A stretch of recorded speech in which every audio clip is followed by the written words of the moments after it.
My name is Randy Edmonds. I'm from the Kiowa and Caddo Nations of Oklahoma. I've lived in California for over 60 years. I am a community organizer, community activist, and also a part-time worker and advisor to the SCARE program of Al Cajon. And each year, this program puts on an event for Christmas, which provides Christmas joy to all the Native Americans that participate in their program. The program provides services to the Native Americans in the county of San Diego, where they provide employment training, computer programs, different kinds of programs that benefits Native Americans in the county of San Diego. We're very thankful that this program is available to all the Native Americans that live in San Diego, and it provides them a way to become a part of this society through this training, and they learn the different vocations. They learn how to apply for work and jobs and other kinds of opportunities in the employment area. So we want to ask the blessings today upon the board of directors of the program, the staff that provides all of the services to the Native Americans, and especially the Native American clients themselves, so that they can have an opportunity to gain knowledge and wisdom that will allow them to participate in the society in which we live. So we're asking today for the blessings upon all of these things, and Great Spirit, thank you for all that you do for our people and people around the world. Aho. Thank you. Hello, and welcome to Wintertime Safety class that I give every year for your wintertime enjoyment. I want to welcome everybody, and I hope everybody has a safe and happy Christmas. And we're going to go over a few things as far as safety issues that you come into contact normally in the winter when during the holidays that you'll see. So just want to welcome everybody to the safety class. Okay, first thing I want to go through is safety for your automobile. Okay, a lot of people, you're driving everywhere now, you're driving more, you're going to get gifts, you're going to the store, you're going picking up your kids, you're doing a lot of stuff, and you have to have a reliable car. So what does that mean? Well, it's pretty easy if you pop the hood once in a while. What you want to do is you do want to pop the hood and check some things in there, but before you do that, you should walk around your car all the time, especially if you have young children. They put stuff underneath there, a ball underneath there, a trike, something. But you want to walk around the car and then check your tires, make sure nothing's stuffed underneath it. Look at your windows, look at your tail lights, your headlights, make sure everything is good to go. It's not broke or anything like that, because many things happen at night, especially if you have to park them on the street and stuff like that. So be careful. Just look around your car, and then look at the whole picture when you're looking at your car. Okay, so when you do that, after you do that, I try to tell people at least every couple of weeks, even to a month, you should pop your hood. And there's a lever inside. You pop the hood, and then there's usually a lever on the outside, and you open up the hood and check the items that need to be checked. And anybody can do this, and it's just most of the stuff that needs to be checked will be in yellow, and they'll be color-coded yellow, and it'll be a dipstick that'll be yellow, it'll be a cap that'll be yellow. Those are the things that they would like you to check. That's why they made them yellow. I think it was a pretty good idea. So one of the first things you want to check is your oil. Your oil is pretty much the lifeblood. It is your blood of the car. If your oil level gets too low, something's going to go off, and you're going to cause a real problem, because you're not lubricating all the internal stuff that's going on when your engine's running. Okay, so when you let that oil level go too low, it's very hard on your engine. So try to keep it. If you pull the dipstick out and there's little checkered marks and stuff like that, try to keep it within that checkered mark. And if it's halfway on that checkered, that means you're half a quart low. If it's all the way to the top of the checkered mark, you're full and you're good to go. and then put it back in. But always, you pull it out first, you clean it, you put it back in all the way, you pull it back out, and then you look at that checkered level to see where it's at. If it's all the way to the bottom, that's a full quart of oil, and everybody knows what a quart of oil looks like. So you just go get a quart of oil and put it in there when you get a chance. Don't not do this. Try to stay on top of the maintenance. Okay, so after you do that, I usually check radiator. Okay, the radiator's right there. You don't want to open up the radiator cap, normally, because if it's cold, it's okay, but they usually have reservoirs. And a reservoir, the radiator will draw and pull from that radiator all the time. So what you want to do is check the reservoir to see if it's there's a max level and a minimum level. And anywhere in between that is fine. I try to keep it up to the top, but anywhere in there is fine. Max and minimum, you can keep it anywhere in that level. Okay, your brake fluid has a cap on it, and you can see a minimum and maximum on there too. It doesn't take a lot of oil in there, and that's for your brakes. Okay, so you just make sure that's in the right level. Okay, and then you have power steering fluid. It's a little cap. You pop it, you open up, it's got a little dipstick on there about that big, and it'll say either add or full on there, and you put it back in. All this would take no more than 10 minutes, if that. But you're checking the car to make sure there's no leaks. You're looking in there, make sure the belts are good, make sure the hoses look good coming in. There's no leaks. You're really looking for a leak, because that could really hurt it. If you have a radiator leak or a drip, the level will go down. That's the first thing you'll see, because you've been checking it. And if you let that go too far, what's going to happen is it'll overheat, and then you'll have another problem. You don't want to have any problems when it's cold, it's late at night, and you want to have a very reliable car. So that's one of the things you want to do, is make sure that under the hood you're good to go, and you're confident that everything underneath there is good. Okay? So, okay, we shut the hood. Okay, now we're going to go inside. Okay, now we look at our car, the inside. Okay, I make sure my turn signals are on. I start it up. Turn signals work. My brake lights on. Make sure somebody can look on the back and say, "Hey, I got brake lights on both sides." You push it and let them look, and make sure you have turn signals. Headlights work. Things like that. Especially if you're borrowing somebody's car, you want to get familiar with where everything's at, because you may go someplace during the day, but all of a sudden it's night and you don't even know how to turn on the headlights. That's not good. So try to familiar yourself with the car itself. Okay, so this is one of the things I preach, is a clean car is a safe car. So make sure your car, I know you're going to be putting packages in there, and you have your kids in there under restraints and stuff like that, but take out what you can, or keep them in the trunk so they're not just flying debris if something happens. And then take them out, put them in your house, and then keep it clean. Water bottles and drinks from McDonald's and things like that. Get all that stuff out of there. Keep it clean, because a clean car is a safe car. You don't want things, if you push on the brakes real fast, everything's coming toward you, toward the front of the car. Okay, so anyway, we've checked under the thing. We've checked under the hood. We've checked the outside. And then you turn on the car and make sure your gauges work. Make sure you have a tank of gas. Make sure don't drive around with a quarter of a tank and you're going to go. You're going to drive a couple hundred miles. I don't want to be getting gas at 2 a.m. That's probably not too safe. So you want to make sure you have gas. Make sure your oil pressure gauge works. Make sure your water gauge works and it's kind of right in the middle, and it's not overheating and things like that. That will show you if you have a problem. So make sure all your gauges work. Your battery gauge, make sure that works. Okay. And then you're responsible for everybody in the car. You're the driver. And it doesn't matter. If you have 10 people in the car and you're driving, you're responsible for every single person in that car. So it's your responsibility to make sure they buckle up. Make sure everybody in there has a seatbelt and they're buckled up, especially young children. Okay? In the car carriers and stuff like that. Okay? A lot of people overlook stuff, little simple stuff, but your mirrors.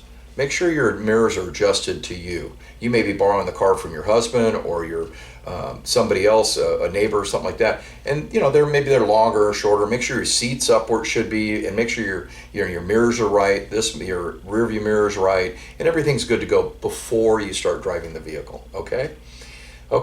And then make sure they're clean. Clean a clean window is a lot better than a dirty one. It's got that fog on it and stuff like that. If people smoke, it's even worse. So clean the windows. Newspaper and some glass cleaner works really good. Okay, and then start the car and warm up. You see so many people. They fire it off and they take off like a bat. And I'm like, no, let it warm up. The car needs to warm up just a little bit. It doesn't take a long time. 1-2 minutes and you're good to go. But just let it warm up a little bit to get to that operating level. It's got an operating level that a car likes to work with, okay? And then the final thing is drive defensively, okay? You guys, there's a lot of cars out there, and people from all over the world live in San Diego. And everybody drives differently and stuff like that. So be safe. If you're driving the speed limit and you're in the fast lane, you might want to move over. People are right on you. They want to go faster than you. Well, they're breaking the law, but be safe. Just let them go by, let them go through.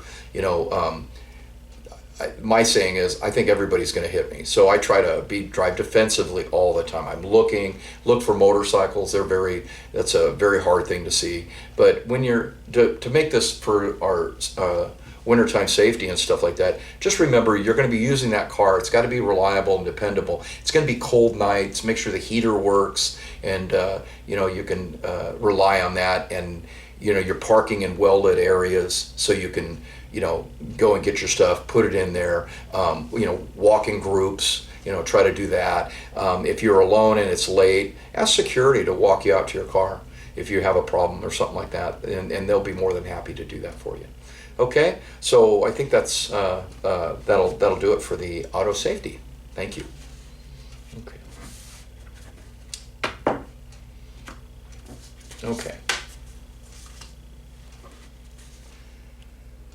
Okay. Let me see here.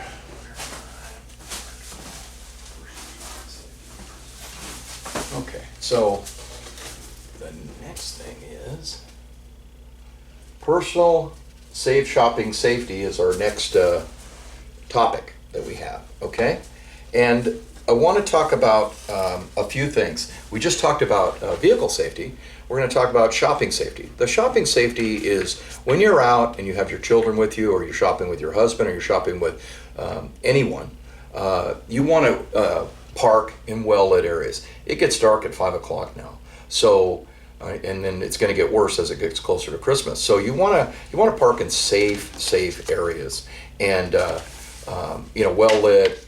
Try to walk in pairs. Try to be a group, and look at your surroundings. Know where you're going to park. Oh, I'm at C2. Before you go into the store, and you don't have to guess, or take your phone and take a picture of it, and then you'll know. Oh, I'm at C2, and then you'll know how to get back to it and stuff like that. But just be careful. A lot of people don't go to malls anymore. Everybody shops Amazon. But if you are going out and getting gifts and stuff like that, like I said, try to be safe. Don't do it late at night and stuff like that. I think that's more of a handicap than anything. And just be aware of what's your surroundings. I think is the most beneficial thing you can do. Let's say when you come back to your car, and let's say you're going to do more shopping, but you got a bunch of gifts and stuff like that. If you have a trunk, I recommend you put them in the trunk. Take the key, open it, put them in the trunk. Okay, out of sight, out of mind. If you don't have a trunk, and let's say you're laying down in the back seat, or just putting them in the back seat, bring a blanket with you. A blanket is a very nice thing to have. So you can open it up, cover the gifts, out of sight, out of mind, and there's less chance for somebody to be looking in your car because they don't know what you have. So you want to keep it safe. Okay, that's what we're trying to say here. Okay, when you are shopping and you're walking around and stuff like that, and I know there's a lot going on, especially if you have young children and stuff, you're trying to help them and this and that, and your purse is exposed and things like that. Try to guard your wallet and try to guard your purse as much as you can. Keep it shut, keep it close to your body. Your wallet, sometimes if you're in a large group, I will put mine in my front pocket instead of my back. With ladies with purses and stuff, keep them snapped shut, keep them close to you and like that, especially in big populations of people. Okay? And then, and I try to tell people, Don't flash a lot of money around. Don't take out a lot of 20s or 10s and stuff like that. Try to just keep it in the wallet, pull out what you need, pay for it, and then put the rest back in and shut it. Keep it close to your body. Because people do target people with a lot of money. They just do. Okay? Okay, so we're not showing a lot of money. Okay? Okay. Card transactions. When you do card transactions, be careful of that too. Be careful when you're showing the card, putting the card in, make sure you don't get double charged. Make sure you get a receipt every time.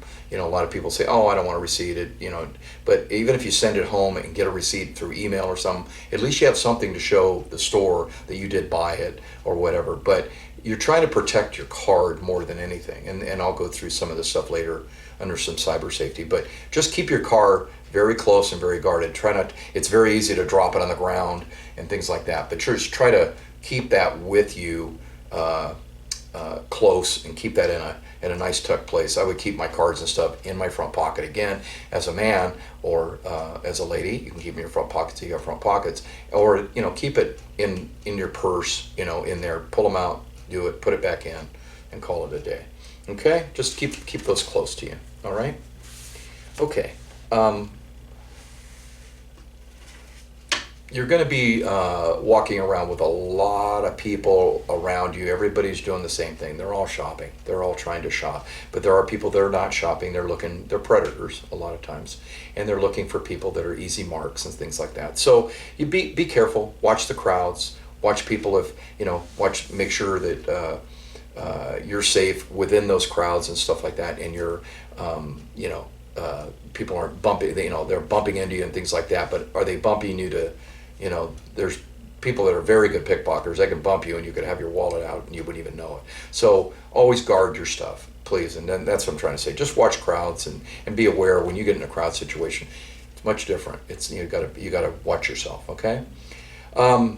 Little ones, small children and stuff like that. They're very active. They want to go over here to the toy section. They want to do this. They want to play. They want to pull down stuff. They're all over the place. So our job as parents is to watch them, keep them close, keep them guarded, and keep them real close because, they can get lost real easy.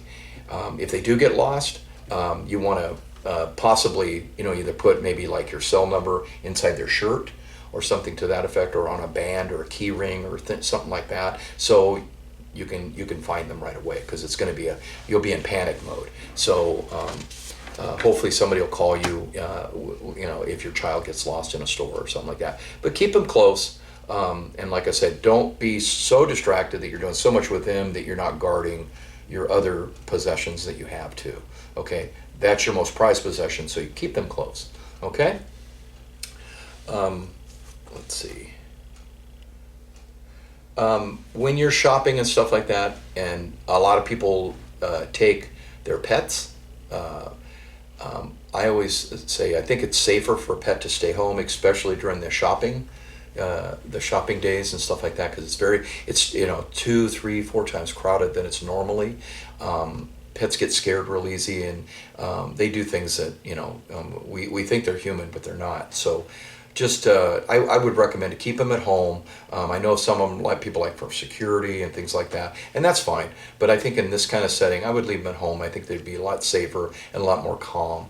But if you do take them with you, you have to guard your pet just like anything else. A lot of people like to touch them and pet them and things like that. Be wary of that. Try to just say, no, I'm not letting anybody touch them or pet them, because, there's always liabilities if somebody gets bit or things like that. So I recommend you just leave your pets at home. I think that they're a lot safer and they'd be a lot calmer. Okay. So I would say smile when you're going through the shopping thing, because everybody's going through the same thing. So, and it's all stressful for everybody. So it's one of those times where, you've got to just make the best of it. So just try to smile and keep going, and just remember, everybody, like I said, is going through the same thing. And about the small ones, and kind of in a recap for this, when you are shopping with your child, and let's say your child gets lost, in a store or something like that. Like I said, either have a tag that has your ID on there, has your cell phone number on there, so they can call you right away and reassure you that your son or daughter is okay. Okay? Okay, so that's the shopping safety aspect. Thank you.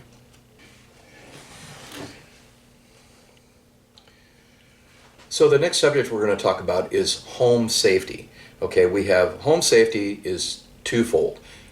There's inside home safety for during the Christmas holidays, and there's outside home safety for Christmas holidays.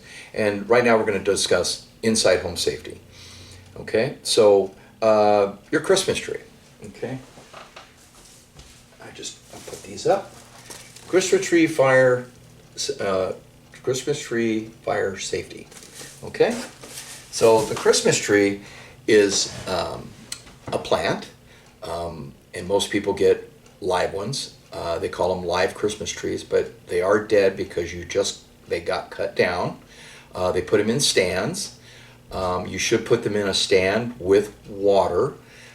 Keep that water level up, because once you get the tree and you put it in water, it's going to suck up the water inside the plant as much as it can, and then it'll continue to do that, and the evaporation and stuff like that of the water will go away, because now that tree is inside the house. It's a dead plant inside your house, and it's just going to get worse. They get brittle and dry as the weeks go on, and you want to keep it as green and as plush as possible until after Christmas. Most people do. So keep the water level up, and then they got additives for that to keep they say it'll keep the Christmas tree greener and stuff like that for a long period of time. Okay, so like I said, the water level is a big deal.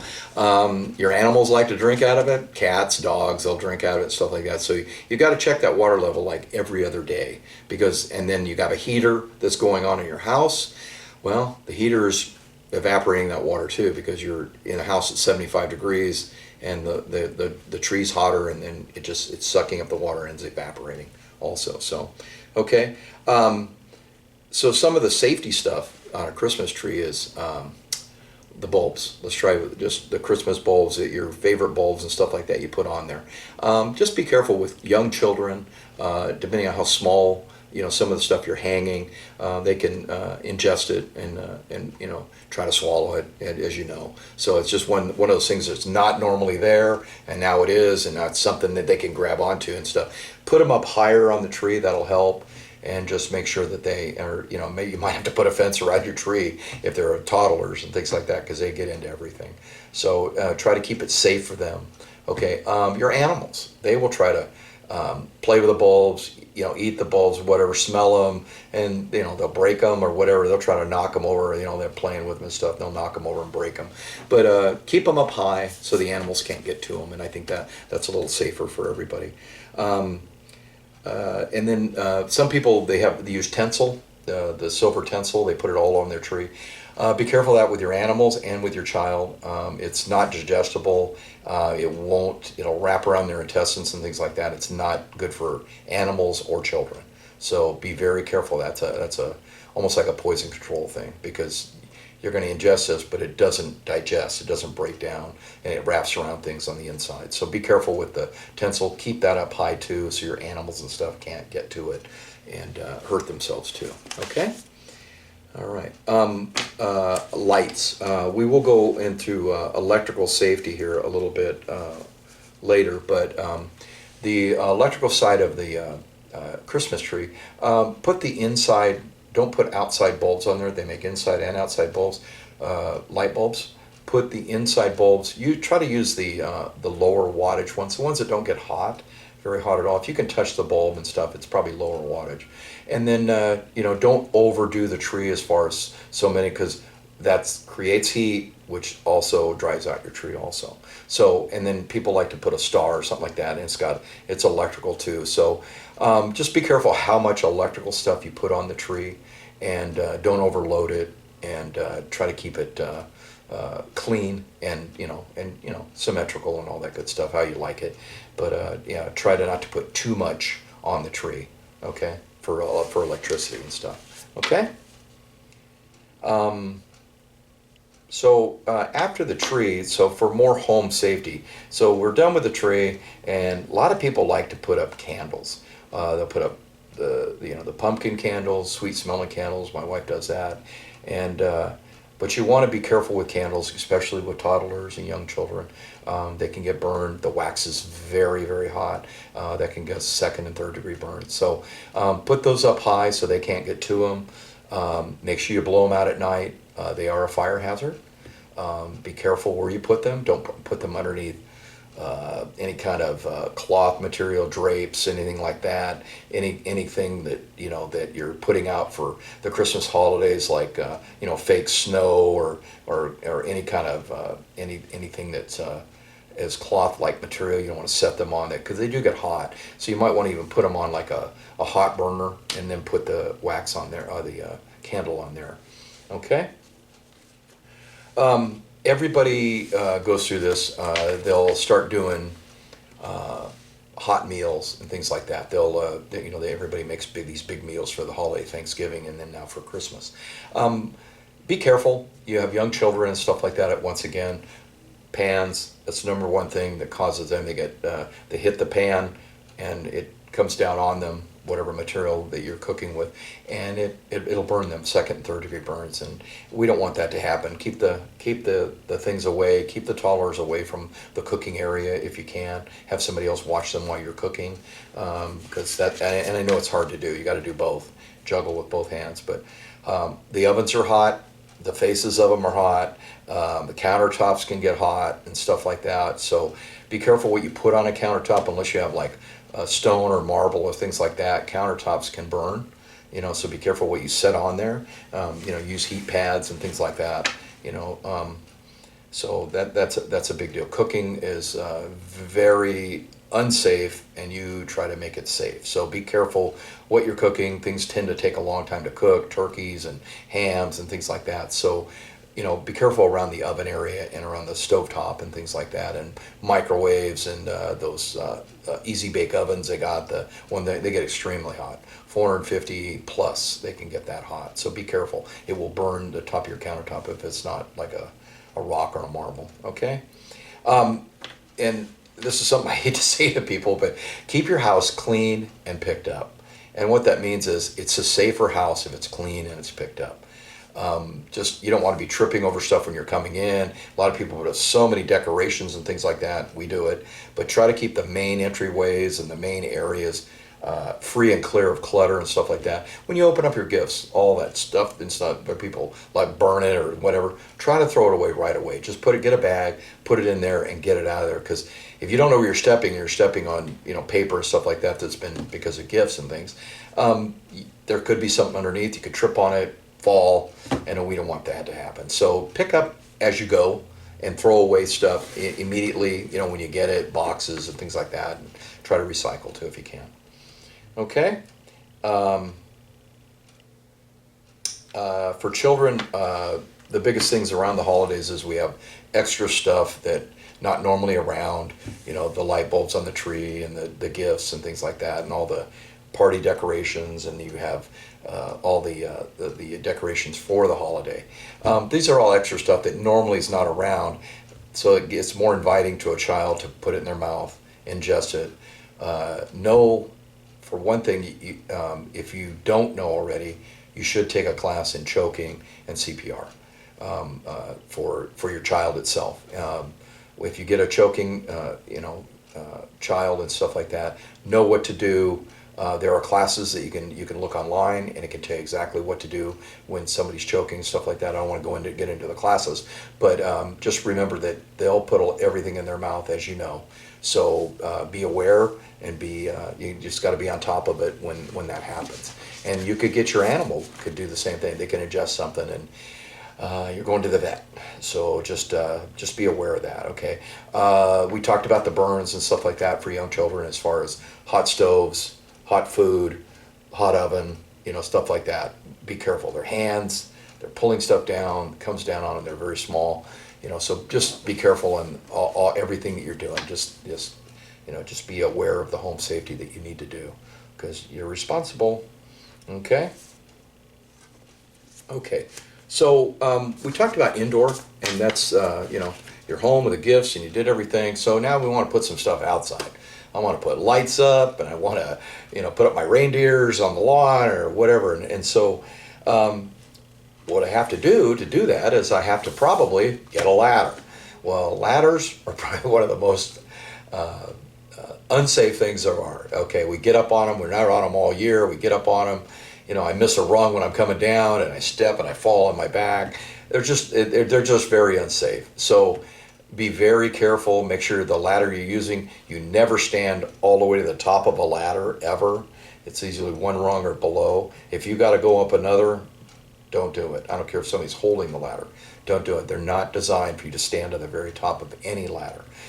So when you're putting up your lights and stuff like that, it'd be a lot safer if you had somebody holding the ladder while you go up, and then hold it as you come down. And then that's the safest way to do it. And then they put their foot on the bottom of it, they hold the rungs, and you come down, and then you can go back up and staple your Christmas lights. Okay? Okay. So right ladder for the right job. You may have to have an extension ladder. They got A-frame ladders, all different kinds of ladders. But use the right ladder and make sure you get the right length to do that. And another sidebar, if you're on the roof, be very careful. A lot of people put like reindeer on the roof and stuff like that. A roof can be very slick. It can be wet. It's very unstable. It usually has a very high pitch to it. So you could come off it on an angle real bad. So if you fall off a roof, you're going to feel it. Something's going to break because you're up at least 8-10 feet up in the air, and you're going to fall off it. So be very careful when you're on the roof. If you have to go up there, I recommend you don't get on your roof, and keep everything either on the ground or on your eaves, so you can watch it. Okay. All right. So. Decorations. Okay, so we're putting up decorations and we're putting up lighting and things like that. Be careful how much you put on one string line, because homes tend to have either 100 amp service, 200 amp service, 300 amp service, but they're outside, you're using outside wiring and outside plugs and things like that.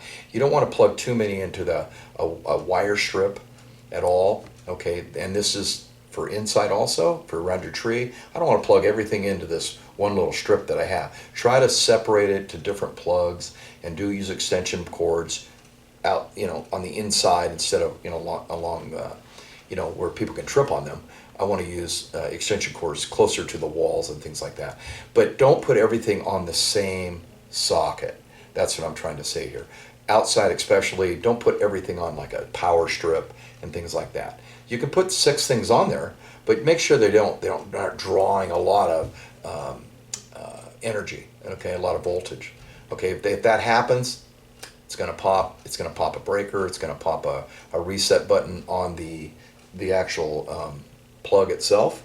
Okay, so it's going to continue to do that and then what it's telling you is you got too much power being drawn out on that one line. Okay, so try to spread it out if you can. Put an extension cord to this one over here on this side of the garage. Put another extension cord, on the other side of the house. Just spread it out, and it's better. We do get rain here. San Diego does get rain, and we've just had a couple of good storms. So if you're going to have that kind of stuff outside, wrap it in plastic, a Walmart bag, plastic bag. Just wrap it up so it doesn't get wet. Because as soon as and every time I know it's going to rain, I'll just pull the main plug and don't turn it on for that evening or that day or whatever. And then when it passes, then I'll plug it back in. But just make sure you keep it dry. Okay, I don't want to, because any water that gets in there, it will pop it also. And then you'll have a breaker that popped. And then you'll have to reset the breaker and stuff like that at the box. Okay? Okay. So, like I said, extension cords and things like that, try to use minimal extension cords when you're extending, because you're trying to draw so much power from your house that it really, it's a strain on the house and on the power. So just, spread it out over the course of different plugs and try to use, minimal stuff, because you see these people that have these homes that are just so much stuff on there, you wonder how it runs, and I'm amazed too that it doesn't pop. But just be mindful of that, and you're not going to be messing with our electricity a lot, okay? Because you don't want to get shocked. Okay. and rain is one thing, but the other thing is if you have automatic sprinklers or things like that, shut them off, especially if you have electrical out there. You want them all shut off. You don't want to get that stuff wet and things like that, all your electrical lines and stuff like that getting wet and stuff like that. And if you have like power strips and electrical lines and extension cords and things like that, and if they're old and they're brittle, throw them away. You know, you can get a power strip for $5 now. You can get an extension cord for, you know, $3 or $4. So they're just not worth keeping when they get brittle like that and stuff like that. They're just breaking down. The integrity's breaking down inside, and you want to get you want to be safe and just get some newer stuff that's gonna keep you, your family, and your home safe. Okay. So like I said, but the biggest thing is stop the watering. You know, it can go a couple of weeks without water on your house. But if you do want to water, disconnect your electrical, turn on your water for a while, let everything dry out, then plug it back in if that's what you need to do. Okay. And we talked about don't get on your roof if you can help it. Don't get in your trees. People put lights all the way up into their trees. They have to get up there to do it and wrap them. The safe way is stay on the ground. If you stay on the ground, you're probably a lot safer. Tall bushes, things like that, just be careful. If you're going to wrap a bush and stuff like that outside, just be careful. Have help. Always work in pairs if you can, especially outside if you're doing stuff. Where you have your children help you if they're old enough, and then, or your significant other, have them help you, wrap a tree and hold the ladder and things like that. So my thing is with this, be safe, work together, don't put too much on the electrical that you have at your house, and have a nice Christmas on that, your lights. Okay? All right. This is something that probably most of you people, if you have a cell phone or if you have something that you're young enough, and all of you are better than what I have as far as mine and stuff like that. You know more about your phone than I'll ever know, and you're very good at what you do. But here's the thing, it's called cyber safety. Be safe when you're shopping. Be safe when you're buying stuff online. Be safe when you're buying stuff with a computer. Be safe when you're buying stuff with your phone.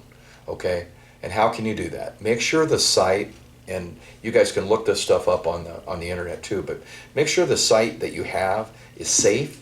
They'll usually say, hey, this site is secured or safe. I know we're relying on them a lot, but buy from reputable people, things like that, but possibly Amazon and things like that. Do go through PayPal. I know that's fairly safe, and then they'll actually they'll guarantee that you'll get your money or your package. So stuff like that. So and then be careful the information you give people on your phone and all that, because there's a lot of people out there that are trying to stalk and get your information. They want all your information about you so they can just bombard you with a lot of stuff or steal your identity. So you got to be careful what you use this for. Okay, so like I said, I'm in no position to tell you how to use your phone, because most of you know how to use it better than I do. But just be safe when you're buying stuff on there or giving out information. If there's a question in your mind about, should I really give this information? Is this something they shouldn't be asking me? And stuff like that. Try to get a hold of the company that you're buying stuff from, or somebody reputable, or get back to somebody and say, hey, this is what they're asking me. Is this necessarily true? Okay, and then just make sure it's safe. Okay, the other thing is credit cards. You have a credit card, you swipe it, you push it in, you do all that. And if you read these little things when you buy gas or you buy something, they're saying protect your identity. I wholeheartedly believe that. Protect your identity. So keep your digital numbers and stuff like that very secure. Try to stay safe. Keep them in front of you. Your numbers and stuff like that. Your passwords and things like that. Try to keep those all very safe. Okay. Be careful what you buy. Like I said with this, look at your bank accounts and things like that, and make sure that what you bought and what you got and the receipt all matches. Okay, same with your phone. When you buy something, make sure you get a receipt, either an online receipt or get a receipt mailed to you, and then at least you have something, physically that you can go back to. Okay, the computer's the same way. A home computer, you can use it to buy anything under the sun, but just be safe with that, with the information you're giving them. You want to be very strategic with that. Passwords and things like that. Somebody told me something very smart. If you have an animal, the animal's name, kitty, spell it backwards, and then put some numbers, and then put some different icons in there too, and make it strong. Make your password very strong, so people can't guess. You know what I'm saying? Of what what you have. Okay, so you want a very strong password for all this stuff. Okay, I know that much at least. Okay. If you get stuff that's suspectable or suspicious and stuff like that, you can block it. This will block it. You can block it on your regular computer, and don't hang on to that stuff. Get rid of it. Block it and get rid of it. Okay. For people that have kids that are like 10, 12, 8, I mean, I've seen some people that, and we're talking about cyber safety here, during the holidays, people that have their children have phones. They're like 6 years old and they have a phone, and they're better at it than I am. But how do you keep them safe? The 6, the 8, the 10, the 12-year-old. How do you keep them safe from not looking at stuff that's inappropriate for them to look at? They have parental controls on these, and I hope you're using them. Like I said, you guys probably know how to use it better than I do, but use them as much as you can. The only thing you probably can't stop is they have a friend, they have their phone, they don't have parental controls on there, and they're looking at inappropriate stuff. That's something that is very difficult and to handle. But talking to your child, and maybe they'll have questions and things like that, and then maybe talking to the other people's parents too will stop that from happening. Okay. And then online and stuff like that, as far as home computers and things like that, and laptops and tablets and stuff like that, you're going to have parental controls on those too, but you need to have conversations with your children too about appropriate and inappropriate things. Okay. And like I said, be careful of other people's phones. They may borrow them. Other people, they're looking at other people's tablets. They're staying the night, and they're over at their house, and they're looking at stuff that's inappropriate. It's very tough to stay on top of that, especially during the holidays and stuff. Okay, and they have music and video apps. They have, they have friends online now, with Facebook and Twitter and all that. So it's a very different world we live in with this cyber world. Okay. And like I said, I think the biggest thing is talk to the children a lot about what's appropriate and inappropriate, and as far as your world. Okay. So back to the credit card, if you lose it, and report it immediately and freeze this thing. Get it frozen immediately, so you're not going to have any difficulty later getting another one and getting this one frozen, so nobody's taking any money from you. Okay. So like I said, use safe sites if you can. Like I said, Amazon and PayPal and things like that. Okay. Okay. Your phone needs to be hidden too in a safe place. People love to lift phones, and then they'll get it and they'll get into your phone, and these hackers can get into almost anything. But your phone is very personal to everybody now. So keep it close to you. Don't keep it just laid out and things like that. Try to keep it, because if you lose your phone, it's a bad thing. Contacts, pictures, buying power, all that good stuff. So try to keep this safe and close to you, in your vest, in your purse, in your front pocket, things like that, especially when you're in large crowds. Okay. So we talked about online and online safety. Okay, so I just hit a little bit about cyber safety and a little bit about the things that can affect you, but just be safe during the holidays. Be aware of what your children are doing, and be aware of what you're buying and how you're buying it, and how safe the site is that you're buying it from. Okay, thank you. Okay, the last chapter in all this, and as far as the last thing we're going to talk about, is disaster preparedness. Disaster preparedness is something that everybody talks about. You hear it on the radio, you hear it on news, and you got to be prepared. You got to be prepared, and it's a very easy thing to do and difficult thing to do depending on your situation. Disaster preparedness, what does it mean? It means that we have in Southern California, one of our biggest things is we have wildland fires. We've had the largest wildland fires in my lifetime were 2003 and 2007. Okay, and they were all over San Diego County, and everybody was affected by it. And most people got evacuated. We have evacuation notices that come on your phone, and you have to leave. Okay, that's one of the things. We have wildfires. We have floods here, believe it or not. There's flash flooding in the East County, in the desert especially. Comes down through the mountains. Nothing can hold it, and it floods. We get a great deal of rain here, a couple inches. Usually it'll start flooding Mission Valley. It floods, different lowland areas and stuff like that, so you have to be aware of that. Heavy rains and stuff. We have earthquakes. California, known for earthquakes. San Andreas Fault goes all the way from top of Northern California all the way down to Southern California. One of the biggest faults in the world. It's the San Andreas Fault. So we do have earthquakes here. And we get snow. We get snow in our local mountains. Doesn't seem like that's a disaster, but it could be a disaster if they get too much up in Laguna Mountains, Pine Valley, and things like that. So, all right, so the biggest thing with disaster preparedness, I'm trying to prepare for a disaster. You don't know what that disaster is, but you got to prepare for it. So, what do? We have to have a plan. You have to have a plan with you and your family. Okay, so we have an earthquake. Everything's shaking, everything's going off. We have to have a plan. Okay, so what's our plan? Our plan is to meet in the kitchen and we go outside in an open area. Is our plan to stay in place and get behind the couch and ride it out? But that's what you got to decide. It's one of the things that you have to do. You have to have a plan for you and your family, depending on when it hits, what you're going to do. Okay, you have to have a plan for wildland.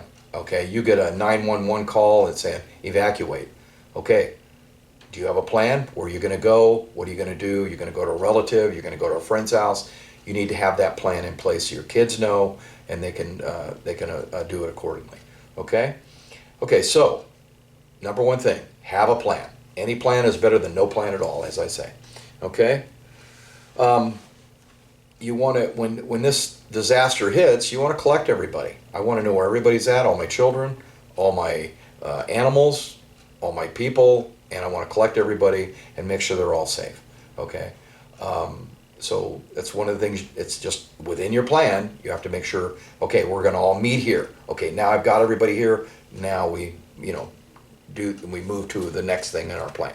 Okay. Okay, so sometimes maybe they're at school. So now we have this emergency wildland fire. I'm at home. You're at home, and your kids are at school. Okay, now I have to notify them, say, don't come home. I'll meet you at the gymnasium, at the school, and that's our plan in the event of a wildland fire.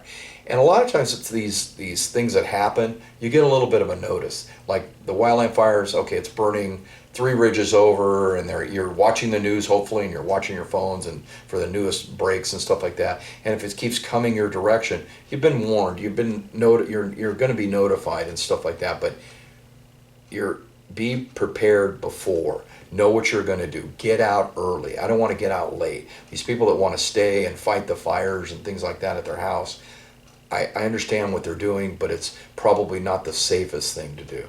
They're not qualified to fight the fire, and they don't know what it's going to do. So be prepared to collect your family and know what you're going to do when the emergency happens. Okay? Have a meeting place. That's the most important thing, and have a head count. Know what you're going to do. Okay, so you're going to leave. You have an earthquake, a wildland fire. Let's say the earthquake just shakes your house so badly that you can't live there anymore. But you can collect some things to get out and stuff like that. But I always say you want to build a kit, okay? And every kit for everyone is different, okay? Because your needs.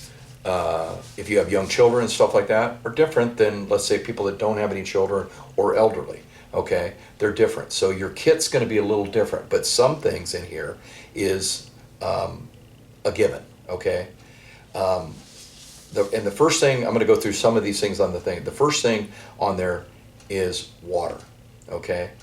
You need 1 gallon per person per day, for drinking water, okay, and sanitation. Okay, so what that means is that's a lot of water. If you got a family of 5, that's 5 gallons of water per day that you have to have with you. You should have at least a 3-day kit, at least 3 days. And by then, usually we'll have, something else. At least the local communities will have something else set up. You can go to a gymnasium. You can go there with, they'll have food and clothing and water and things like that. But for you, for right now, if you're on your own, I want water. Okay. I recommend getting water tablets. Also, you can use these tablets, and it'll purify dirty water. Yeah, I don't know how long water's going to be shut off or whatever, so I want to make sure, especially in a large earthquake, all your infrastructure, electrical, power, water, it all goes down. It doesn't come out of the tap anymore. Nothing works anymore. So where am I going to get my water? Well, if there's no water, you got to improvise. You got to find water, clean it, and then you can drink it. Okay. A lot of people don't realize your back of your toilet, the big thing in the back of the toilet, not the toilet bowl water, but the toilet on the back, you can drink that water. It's fresh water. So that's another avenue for water if you really need water. Okay, but water's the number one thing. The body can only live about 3 days without water, and then it'll shut down. Okay, food. Okay, you need at least several days supply of food. A lot of people say get the freeze-dried stuff. It's easier to pack. They got lasagna and meatloaf and all that stuff inside these packets. Just add water. A lot of them are backpacking ones. That I recommend those because they're quick, they're fast. You add a little bit of water, and you're eating, and you're off to the races. Okay. So, and if you have a large family, they'll pack in real nice. And I recommend getting a bag for all this stuff, please. A good sized duffel bag so you can put everything in it. Okay. Batteries. Okay, we want batteries for all our stuff. You want it for a radio that you can listen to the news and see what's going on. And they make these crank radios that you can use, and those are good. They don't take batteries, and you can crank them, and you can listen to what's going on in the thing, and then they'll diminish, and you crank them up again, and then they work again. Okay, flashlight. That's a no-brainer, right? They make solar flashlights, they make battery operated flashlights, they make everything. Make sure the flashlights, and they can be little ones, big ones, whatever, one for each one of your people in your family. You're going to need flashlights because all the power and utilities will be down because this is a disaster. So you're going to need a flashlight. Get dressed, look at stuff at night, things like that. So, and maybe everybody in your family might need a flashlight. So big ones, small ones, whatever you need to do. But when they're in your kit, you can take them, put the batteries in there, and then put pieces of paper between the contacts, and the batteries will last longer because they're not making contact, and they won't drain as fast. Okay? First aid kit. You're going to need a first aid kit because things are going to happen. You're going to get cut. Your family's going to get injuries and things like that. Have a basic first aid kit that you can stick in there, for Band-Aids and things like that you can use right away that you have. Okay. Extra batteries. All this stuff's going to sit in this bag, and you may not need it for a year, and then all of a sudden you need it, and then your batteries are all dead. Well, have extra batteries in there. They're not making contact with anything, that are still up. Okay. A whistle. They say, get a whistle. Whistle, it's good for one thing. If you're in a building and it fell down because of an earthquake and you're inside, you blow a whistle and you're still okay. You'll get help, believe me. But have a whistle. I mean, have one that you can wear around you as around your neck. Okay. Dust mask. Okay, have a dust mask because there's contaminated air. And stuff like that from earthquakes and stuff like that. Things, especially a lot of things that fall, and especially in wildland fires, a lot of contaminated air there too, a lot of particles in the air. So have a dust mask on you too. Plastic sheeting and ducking, that is very good for like heat. You can get the plastic and put your whole family in it. You can make a tent out of it. It's just something that'll keep you warm, keep the rain off of you if it starts to rain. But things like that. But it's good for barriers. and things like that if you want to, between you and the ground, if you have to sleep on the ground and stuff like that. So you want plastic sheeting. Okay, moist towelettes. Another little small thing of moist towelettes. There's like 100 of them in there. Hey, that's a good way to clean up, wash up, scrub up, and that way you're not using water, which is very valuable at that time. Okay? Wrench or pliers. Okay.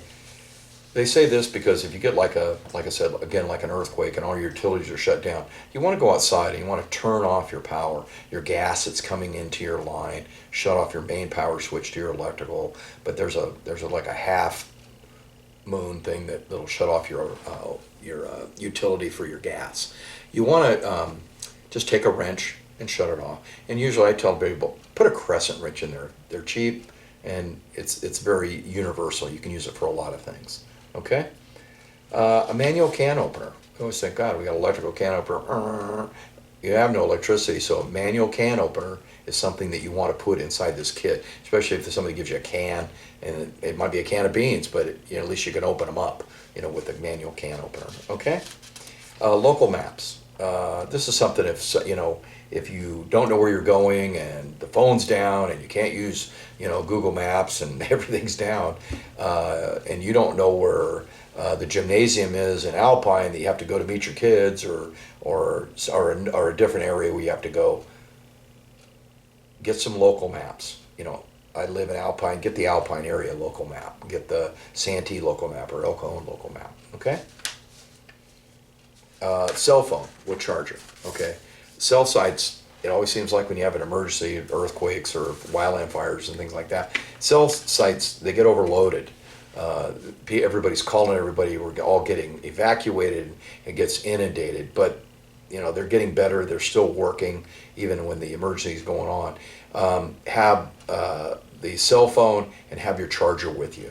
So hopefully as soon as you can, and they make portable chargers. You got their NiCad and battery operated that you can charge up prior, and then that is a charger for your phone itself. Okay, and have that because people are gonna be wanting to get a hold of you, and they're gonna want to know that you're safe.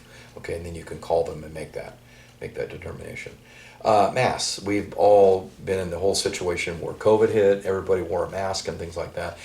Have those masks readily available. You're going to get people that are going to be they're going to be sick too, and you're going to be in areas where you're going to be confined to a lot of people, especially like gymnasiums and things like that during the emergency. Wear a mask. I recommend that you wear a mask inside and stuff like that. Okay.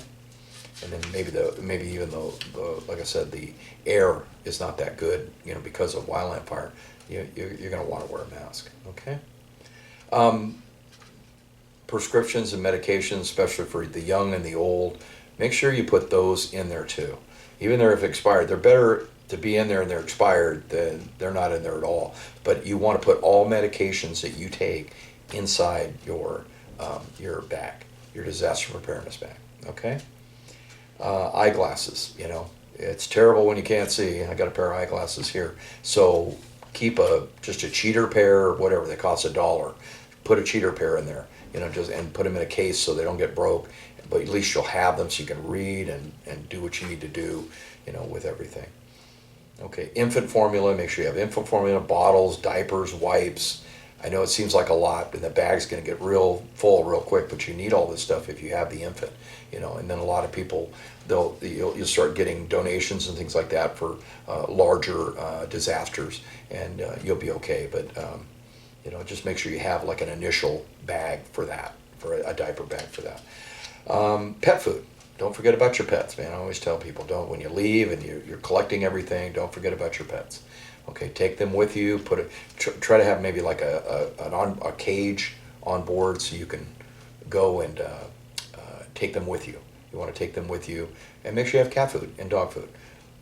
Dry is easier. Sometimes people don't say that, but you can do cans. The pop open cans and feed them that. They'll be just as good. And then have a leash. Have a leash for the dog. Have a leash for the cat. So if you want to take them out of the thing. Cash. Everybody thinks, well, I can just go to the ATM and get cash. Well, the ATM's down, not getting any cash. So always have a little reserve cash at home. That amount is depending on what you're comfortable with. So it may be $100, it may be $200, it may be $1,000, whatever you think you're comfortable with and that you'll need to do and use for, but it's better to have cash, a little cash on you so you can buy things that you need to do for your family. Okay? Sleeping bags. They make paper sleeping bags. They're very light. You can carry, 2, 3, 4, 5 of them. They're very small. They're not very big. They'll roll out, and then they're a paper sleeping bag. They're very light, and you're going to want something like that to stay warm. It's something of your own. Clothing. Don't take a lot, but have a full change of clothing also. What you're wearing and a full change. That's everything, down to your, down to the undergarments, all the way to your shirts, depending on what time of year it is. Do I need long sleeve or do I really need short sleeve? It's 110 degrees outside, but have a full change of clothes. Okay. Fire extinguisher. Okay, want a little small fire extinguisher, a little tiny one, even smaller than this. You might, in a disaster, if everything shuts off, there's things might be burning in your house. You can take your fire extinguisher out of your bag and put them out before you go, so it doesn't become another problem and you don't lose your house. Okay. Matches. Okay. So we just put the fire out, but now I need matches. Okay. So you may need matches for a number of things. If you smoke, if you may have to start your own fire. I don't know. But fire is always a good thing to warm up your food, things like that. So it's always good to have matches with you. You can actually take the matches and take a box of matches, like 50 or whatever, and dip them in wax. And what that does is now they're fire waterproof. So then you put them back in the bag, seal them back in a plastic bag, and put them in there. And so when you strike them, it goes through the wax and it'll still strike. But now they're waterproof. So if they get wet, before, it won't affect them at all. They're waterproof. Okay, just a little hint there. Okay, and then any personal hygiene items, feminine products, things of that nature, you want to put inside your bag too. Let's see. Small mess kits. Small mess kits, like for they have them for backpacking and things like that. They call them mess kits, but what they are is for cooking. So you open up the top. The top turns into a handle. You can put it on the fire. You can heat up your food and things like that. It's a little small mess kit. You don't need a lot of them. Maybe 1 or 2 if you have a big family. Maybe 1 if you only have 2 people. But at least you can be able to cook. You can cook stuff. You can't rely on a microwave because all the power's down. So that's what I'm saying. So you got to be a little proactive here. And they say paper cups, paper plates, and stuff like that. The mess kit turns into a cup. It turns into a lot of stuff. But if you got the room, paper cups, paper towels, plastic utensils, stuff, throwaway stuff. You don't want anything solid. Okay. A paper and a pen. Okay. Why is that important? Paper and pen, you can write down names and numbers and locations and who's in charge and all that good stuff, and you can use them, obviously in your phone and things like that. But the paper and pencil is very vital. It really is. And the last thing is books and games, puzzles, and other activities. And these are usually for your children because they're going to get real bored in gymnasium, if they're or any kind of building where they got to stay in there for a long period of time. So you have to have games, cards, card games and things like that. Have something for them to do because they're going to be very active. Okay, so how big is this bag going to get? And now I've told you all this stuff, and hopefully you'll do some of this and be proactive and get going on it. Cycle all some of this stuff. The water needs to be cycled. Water does go bad, so you have to every probably 4 to 6 months, I would check the water and change it out. The water pills that clean the water, they don't have to be cycled out, but the water itself does need to be cycled. Okay. Storage locations, like at home, keep your canned food in cool, dry locations. Things like that. Just try to, you can make this thing so large, but the biggest thing is you got to have a plan. You got to know, and you got to activate the plan. You got to have a disaster bag. You can have more than one bag. You can have multiple bags if you have a big family, multiple bags, but make sure, hey, you take this one and you take this one and I take this one. Number the bags, 1, 2, 3, 4, one and two, just for you and your wife, maybe, and then you have everything in the bag and you can go. I call it a bug out bag. You'll have everything, you go.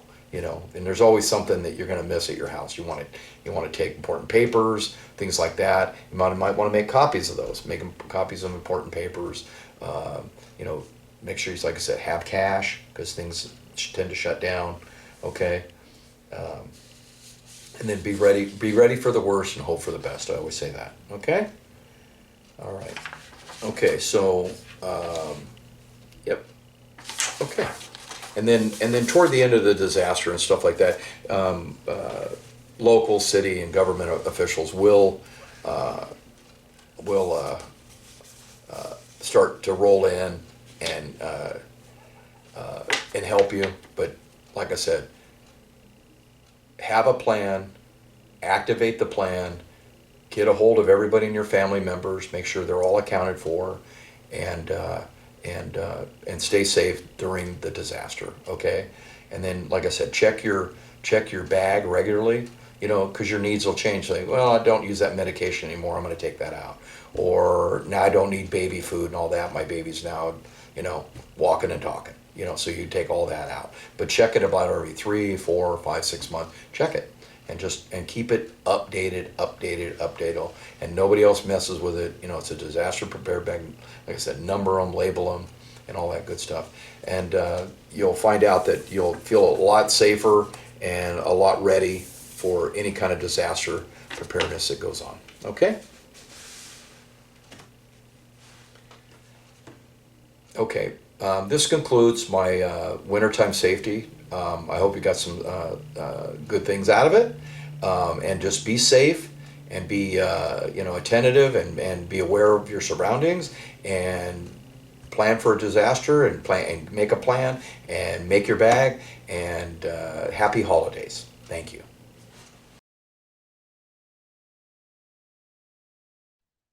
Hello, everyone. My name is Amy, and I am the registered dietitian nutritionist at Southern Indian Health Council. And I'm excited today to be providing some information about family nutrition and intuitive eating. So, when we think of food, I like to ask people, what sort of feelings come up for you? What sort of things do you think about? And these are just some things off the top of my head that I feel about food, because obviously I talk about food all the time with people every day. And so I think about culture. I think about family. I have good memories of my parents making mac and cheese and sort of like these other comfort foods that I feel I identify with. Um, I also think about community and coming together. Food is also very comforting for a lot of us, and that is also okay.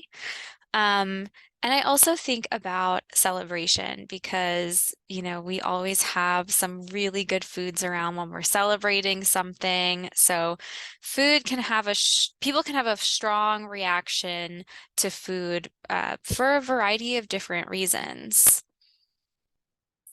And I say all that because we kind of usually food is associated with good things like the things we just talked about: celebration, community, culture, family. So I wanted to discuss a little bit about what diet culture is, because this has gotten in the way of those good feelings around food. So diet culture can be best described as a social expectation that tells us how we should eat and look, and that if our bodies look a certain way, we are more accepted. Diet culture is dangerous and can harm people of all sizes, sex, and age. So here are some examples of what sort of comes up with diet culture. Diet culture is definitely about fad diets, and fad diets are anything that I would describe as unsustainable. So think of something that you are completely eliminating, say entire food groups or macronutrients like carbohydrates. It also has to do with things like calorie counting or counting your macronutrients. Um, it also has to do with rapid weight loss and yo-yo dieting. So yo-yo dieting is like restricting your calories, maybe just drinking things like shakes for a couple of weeks and then bouncing back and starting to eat regular food again. You might notice the weight that you lost is increasing. That yo-yo we call weight cycling is actually really harmful for your health, especially your cardiometabolic health, your heart health. It's really taxing on the organs to kind of go up and down like that. It also has to do with unsustainable eating habits. We know that's unsustainable. I think all of us at some point has probably tried some sort of diet where we might have some negative experiences about. And diet culture is also, it's meant to put people in a bad place. It's meant to make people feel bad about themselves and their bodies instead of celebrating themselves and trying to work on their health, making sustainable changes. It's more about how can you basically lose a lot of weight or foster these unsustainable habits. So this is kind of where intuitive eating comes in that I wanted to describe a little bit about because I'm also a certified intuitive eating counselor, and this is something I feel very strongly about. Um, Intuitive eating can be best described as a weight-neutral approach to develop a healthy relationship with food. So weight neutral meaning that you're not expected to lose massive amounts of weight, but the focus is more on listening to your body and how you feel from food instead of using external factors like diets, for example, to determine how much and when to eat. Um, and it's based on 10 principles. I will go a little bit into what those principles are. Um, I do like to say that children are natural intuitive eaters. They are naturally in tune with when they're feeling full, when they've had enough to eat. Whereas adults, it's trickier because we live in a society that celebrates diet culture and fad diets. The diet industry is a multi-billion dollar industry, so they are not going away anytime soon, and it can be really hard to get away from in general. Some principles of intuitive eating. The first one is rejecting diet mentality. So understanding that diets just don't work and trying not, as difficult as it is, trying not to go on another fad diet, but instead finding a balance between all the foods that you're eating. The next principle, one of the principles is honoring your hunger. So keeping your body biologically fed with adequate calories and carbohydrates. So the thing that happens when you go on a diet is it's often very restrictive, restrictive of either calories and carbohydrates are the most common restrictions. It used to be restricting fat, but now ketogenic Atkins type diets have gained popularity recently. So it's about making sure that you're eating when you feel hungry. And that sounds very simple, but it's just something that a lot of us aren't doing. And maybe it's something we're not doing unintentionally because we're really busy and we have a lot to do. So trying to check in with yourself about when you're feeling hungry and making sure that you honor your hunger and you eat when you're feeling hungry. The next one is make peace with food, allowing yourself unconditional permission to eat. This is also a really difficult one because a lot of people say, if I allow myself to have the ice cream or the chips, it will lead to uncontrollable eating.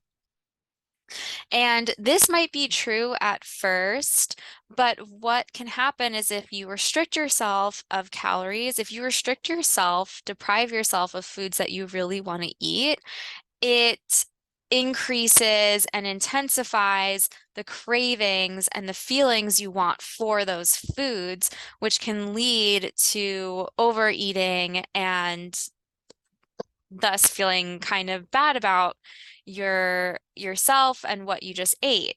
So allowing yourself to eat foods that you want to eat is actually really important.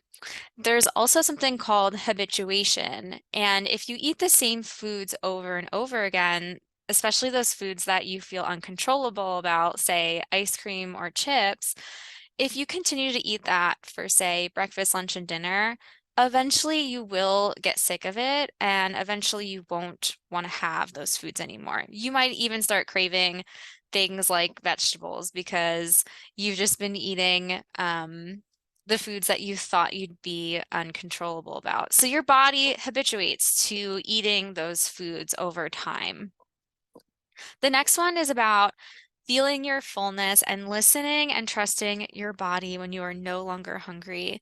And this is the problem with fad diets is that they tell you the exact amounts and the exact time of day to eat. But the fact is we're all different and we each have our own individualized nutrition needs.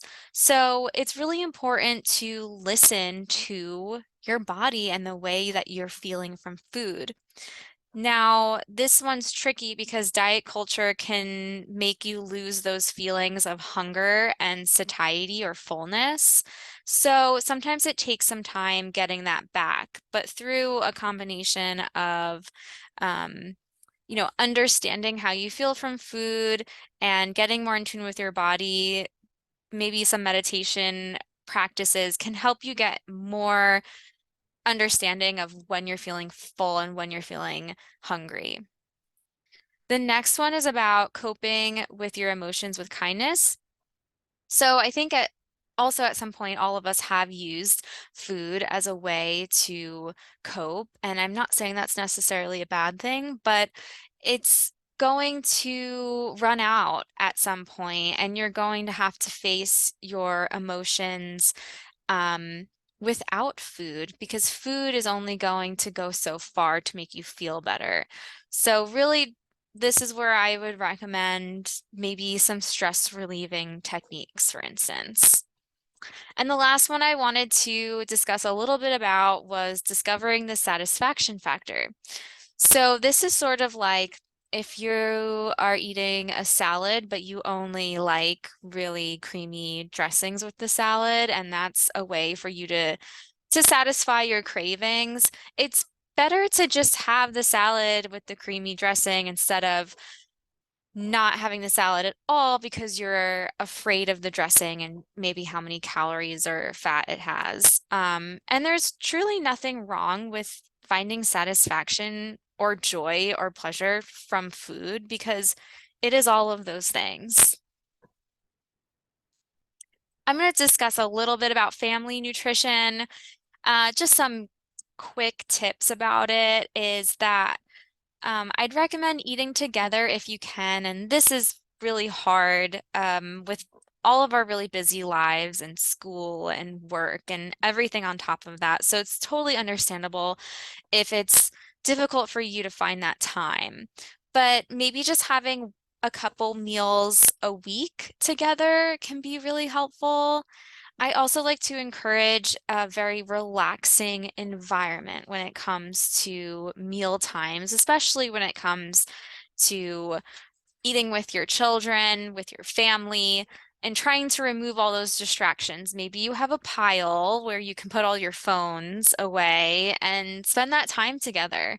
Um, or turning the TV off because we live in a very digitally focused lifestyle. All of us pretty much do at this point. So, being on our phones, and that can also distract us from when we are feeling our fullness cues as well. Just some information on how you can save time in the kitchen because, again, I know that we're all really busy. So, I'd recommend chopping extra so that you can freeze or refrigerate it for later and you can use those extra chopped veggies, for instance, for the next meal. Doubling your recipes so that you can either freeze or eat leftovers.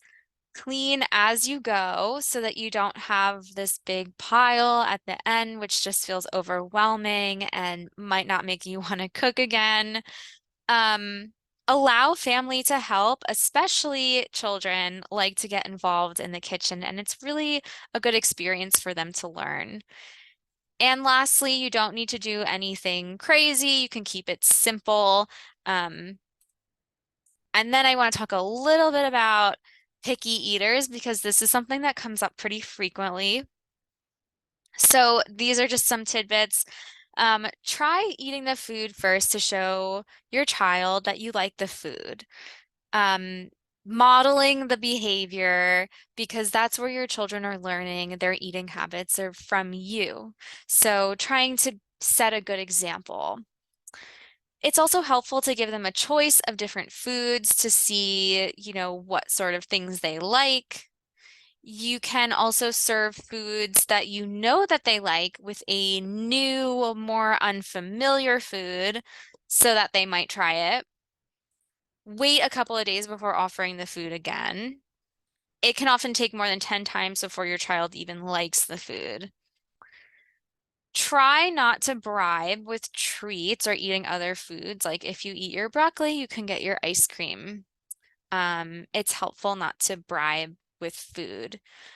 And then, of course, just have fun with food and try to help in the kitchen. Try to have your children help in the kitchen. Depending on their age, they can do more or less, but it's a really good experience for them to learn how to nourish themselves. Of course, food safety is also really important. And I think, everyone knows this, but just kind of quickly go over it. Um, Washing your hands, we all know with COVID-19, hand washing is so vital, especially before eating, before cooking, and trying to keep everything separate. Um, you want to keep your meats away from your vegetables. You might want to use different cutting boards or wash it really well. You want to keep raw foods to themselves because they can have things like Campylobacter and other foodborne illnesses, and contamination can be an issue.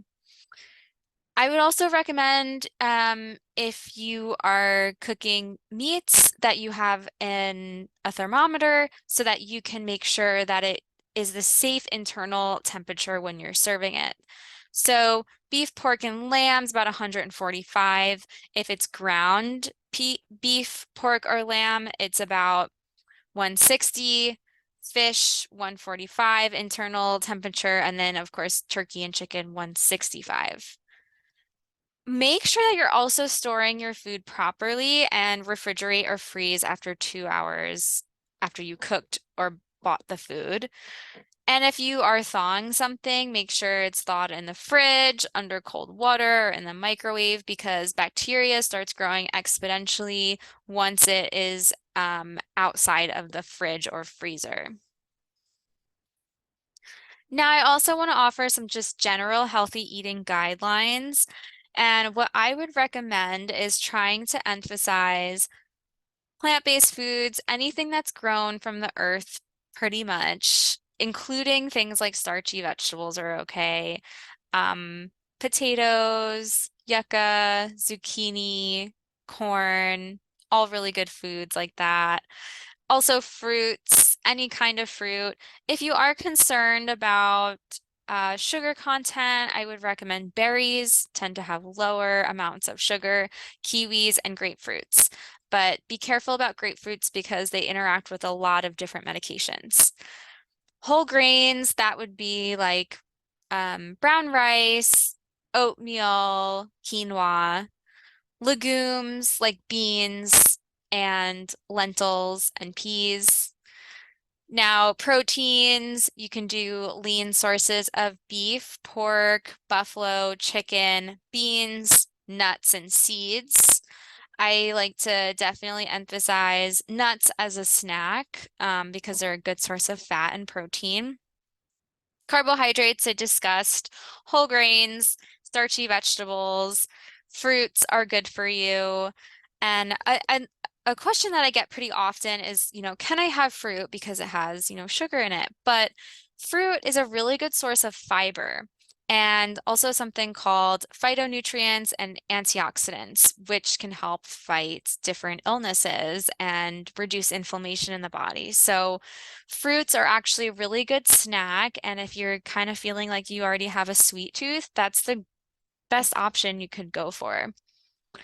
And then lastly, I put this decolonize your plate, eat traditional foods if you can. I know that access is an issue. Maybe researching, getting some books, learning about what traditional foods your ancestors were eating, and trying to get some of those foods and include them in your diet, and that can feel very meaningful for some people. This is just an example of what, might be a good day. I put oatmeal, milk, fruit, yogurt, sandwiches, nuts. I put turkey chili with beans and cornbread because I'm also trying to be a little bit realistic. And I put dessert to be realistic because I really think that nutrition doesn't have to be perfect. There are times where you want chips and you want ice cream, or maybe you get fast food, and I genuinely think that's okay. I think it's just a matter of you know, understanding how you feel from food. How often are you doing that? And how are you feeling? I don't want to deprive people of, foods that they want to eat. Because again, I think food is an enjoyable, good experience. So try not to be so hard on yourself too. It's okay if you want to have some dessert or some chips. Goal setting. So I like to always set goals with people, and I will say that it's important to start small, nothing drastic or changing everything overnight. That can just feel overwhelming and might make you just completely not do anything because of how overwhelming it feels. I also like to encourage people to think about what they can add into your diet instead of everything you need to eliminate. So, like thinking about, okay, I can maybe add in some more veggies or some fruits or some whole grains. So, thinking about that instead of like, I need to cut out this, this, and this. SMART goals stand for specific, measurable, attainable, relevant, and time bound. An example of this would be I'm going to walk 2 times this week after breakfast on Tuesday and Thursday around 10 a.m. So it's very specific, it's measurable, it's attainable. It's not, every day for, say, 2 hours. It's relevant to your goal and it has a time frame involved. And I just lastly wanted to provide my contact. Again, I'm Amy. I am the registered dietitian and board certified health coach at Southern Indian Health Council. I like to work on intuitive eating, and even if you just wanted support to talk about some of the goals that you have, it's something I'd be totally interested in helping with. I also have cookbooks and I have workbooks, intuitive eating workbooks to help you assist with that process. And so please don't hesitate to reach out to me. I also have my email and I like to answer questions about, say, food. And yeah, I hope that you enjoyed that presentation. Please feel free to reach out.